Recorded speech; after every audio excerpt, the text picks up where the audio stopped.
nome é Gabriel David, sou aluno do Laboratório de Iniciação Científica e hoje eu vou apresentar o trabalho Aplicação de Streaming Vector para o condicionamento linguístico de Reasoning em pequenos modelos de linguagem. Bom, a apresentação ela é dividida em 4 partes. Primeira, a motivação. Segunda, a metodologia. Terceira, a visão geral da pesquisa. Por fim, a gente falar das próximas etapas do trabalho. Bom, falando um pouco da motivação, hoje, atualmente, nem sempre todos os modelos de multilínguas conseguem falar tão bem o português, por vários fatores, inclusive com problemas de mudança de idioma, no caso, switching, a falta de naturalidade e até muitos dos casos menor adequação no contexto linguístico. Nem sempre um texto inteiro em português fica tão bem nos modelos atuais. Pensando nisso, a gente trata uma forma de melhorar a forma como o português é dito pelos modelos de linguagem, no caso, os modelos pequenos. Uma forma que a gente observa é que muitas vezes o problema surge porque o modelo pensa em inglês e responde em português, faz duas tarefas quase que separadamente. Então, a gente pensa em como melhor induzir o raciocínio, no caso, reasoning, e também as respostas, para que elas fiquem mais nativamente ao português Brasil, sem perder o desempenho do modelo. É possível seguir 2 caminhos tradicionalmente. Primeiro, justamente pelo prompt. Você escreve o prompt mais adequado, com certeza você também tem uma resposta mais adequada em português, mas nem sempre isso é o suficiente. Outra opção é justamente o fine tuning do modelo. Adicionar ali uma série de exemplos e retreinar o modelo para que ele fale melhor ali em português. Mas muitas vezes isso é custoso, isso também altera o modelo em algum grau, e nem sempre é uma opção viável, nem em todas as situações. Então, a gente investiga uma terceira técnica, que é o Stream Vector, que basicamente a gente direciona o modelo, a gente controla o modelo para ele falar melhor ali, principalmente partindo do reasoning, para que ele infira melhor em português as respostas que vão ser dadas. Essa técnica, no caso, a pesquisa pode beneficiar 3 contextos principais, né? Os assistentes virtuais em português podem falar melhor português, como diz também a avaliação automática de tarefas em português, no caso, a própria tradução ou o entendimento de textos em português mais longos podem ser melhor aproveitados a partir dessa técnica. E também sistemas educacionais e corporativos que falem em português também podem se beneficiar desse contexto. Então, vamos pôr os objetivos principais da pesquisa. Como falei, investigar o controle do reasoning, um modelo multilíngue usando o Stream Vector. Com base nisso, melhorar a consistência das respostas em português. Também conseguir medir esse code switching entre o reasoning e a resposta final, a gente ter realmente uma métrica de poder, não só ter uma sensação de melhoria, mas também metrificar essa melhoria de fato.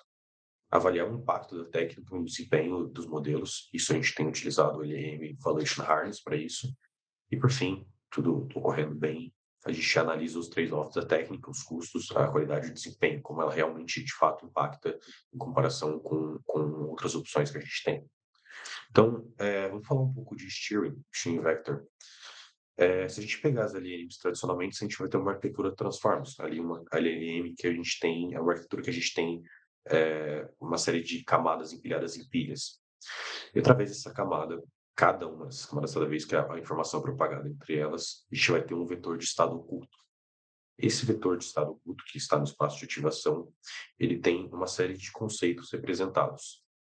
E a gente pode pegar esses conceitos através de vetores e separá-los. Como, por exemplo, a gente pode pegar o conceito de uma bola, separar ali um vetor de bola, separar um vetor vermelho, e eles são ativados conforme o modelo está respondendo, conforme ele está propagando. A parte boa é que a gente pode pegar esses vetores e pode utilizar eles como vetor matemático mesmo. No caso, por exemplo, a gente poderia pegar um vetor bola, comparar com o vetor vermelho e somar ali a ideia de uma bola vermelha dentro da propagação. A gente poderia também intensificar, deixar o vetor bola, o vetor vermelho mais intenso e o bola ali na mesma posição, a gente vai ter uma bola mais vermelha. Então, a gente consegue manipular esses vetores. Então, o ponto é, se a gente conseguir encontrar um vetor que represente a ideia de falar português Brasil melhor, ou o vetor que represente o conceito de português Brasil para essas LLMs, A gente pode somar ele entre as camadas, claro que não todas, tem uma forma específica de aplicar a técnica, mas a gente pode aplicar com base nesse conceito, a gente pode reaplicar, reforçando a ideia de que ele fale melhor o português, reforçando melhor o português dentro, do modelo. Bom, essa é uma parte da técnica, porque, como eu falei, a gente também precisa ter uma padronização, a gente precisa realmente ter certeza que a técnica é efetiva, precisa medir, precisa qualificar, precisa metrificar, não apenas ter uma sensação. E para isso a gente tem utilizado o LM Evaluation Harness, que é uma das bibliotecas mais robustas quando a gente fala ali em qualificar e metrificar LLMs como um todo. Só que o Evaluation Harness ele tem um problema, ele não tem tantos exemplos em português ou não tantos exemplos como a gente quer. Mais uma vez, exemplificando porque é importante a gente ter modelos que falem português, a gente não tem tanta atenção, né? Mas a gente tem um fork bem interessante do Eduardo Garcia, que é o LM Evaluation Harness PT, de português, né? Ele tem uma série de tarefas, mas a gente separou exatamente 3 dentro desse exemplo, que é o Task Enem, que são exemplos do Enem, o BlueX, que são exemplos de contexto, para o modelo entender o contexto de um texto, entender o que daquele texto está falando, e o Task Português Hate Speech, que é basicamente detectar discurso de ódio em textos de português. Porém, o fork do Eduardo ele tem um problema, ele não está atualizado. O LM Evaluation Harness colocou a opção da gente adicionar o Shearing, fazer esse Stream Vector recentemente, e o Eduardo, se não me engano, atualizou a biblioteca dele faz cerca de 10 meses, o fork dele. Então a gente precisou construir um outro fork nosso, somando ali com o do Eduardo, também atualizando o LM Evaluation Harness, incluindo também para a gente utilizar o Shearing e outros benchmarks, no caso o Brasil Proverbs, que compara histórias relacionadas com provérbios e também o inverso dele, né, que seria provérbios com história. Então a gente consegue adicionar todos esses testes, a gente consegue fazer o sharing do modelo e qualificar utilizando justamente o Evaluation Harness. Hoje, atualmente, a gente tem 2 métricas saindo, a Corace e a Film Score. Então, se a gente olhar para a visão geral da pesquisa, a gente está exatamente aqui no final da etapa 2. A gente tem resultados, mas a gente precisa metrificá-los, colocar dentro do contexto do benchmark para que eles sejam mais sólidos. Então, atualmente, a gente conseguiu coletar os exemplos de reasoning, montar esse steering vector, separando ele entre inglês e português, calcular justamente esse vetor de direção. A gente aplica esse vetor de direção dentro dos modelos, em diferentes camadas, em diferentes valores de alfa, e seleciona, como eu falei, as tarefas de português Brasil para qualificar. Porém, a gente precisa definir outras métricas, não só o F1 score, ou no caso a acurácia é o suficiente para definir se de fato ele fez isso de forma correta ou se ele fez isso de forma adequada. A gente precisa metrificar, por exemplo, se ele fez isso sem trocar de idioma, se ele fez isso falando bem português, se realmente é uma resposta consistente. Então a gente precisa trabalhar um pouco mais nisso.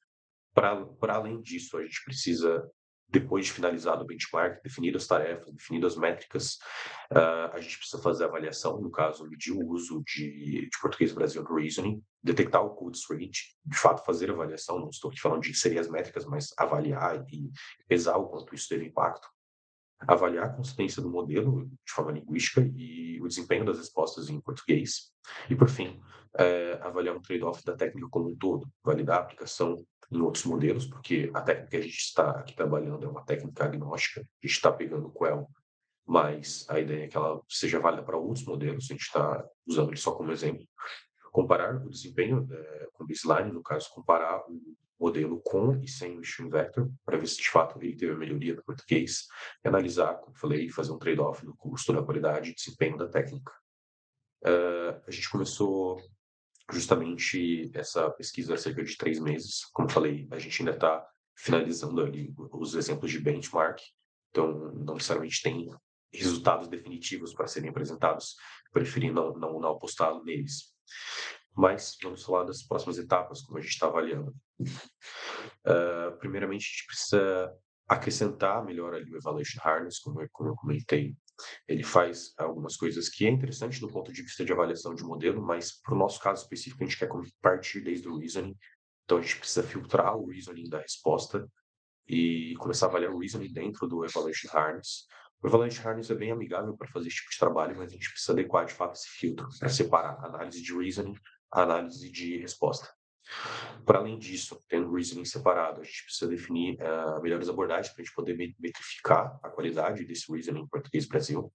Eh, os outros companheiros de laboratório explicaram bem, mas a gente vai utilizar também as métricas de eval, score e BLEU.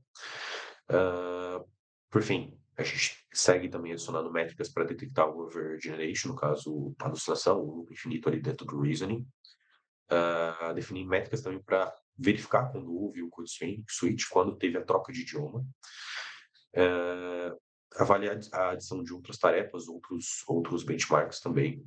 E incluir também uma métrica de pegada de carbono. É uma questão que está sendo levantada bastante em outros trabalhos, até o André mencionou recentemente. Então, no futuro, a gente pensa, como a gente já está trabalhando com a avaliação de benchmark, por que não adicionar o cubo de carbono e também está adequado ao que é necessário na literatura. E por fim, do ponto de vista do stream vector, como disse, a gente já tem um esboço de como isso funciona, já tem uma autoridade de testar, de montar esse stream vector, mas a gente precisa realizar testes de diferentes condições usando o Evaluation Harness. A gente já faz isso em outros cenários, mas com o Evaluation Harness, expandindo justamente, a gente alterando esse alfa é o vetor de intensidade, com que a gente aplica cada vetor em cada camada, também testando diferentes vetores de conceito em português. E, por fim, generalizar, no caso, usar a técnica em outros modelos. Bom, é isso. Eu agradeço a todos pela atenção e fico disponível caso houver perguntas.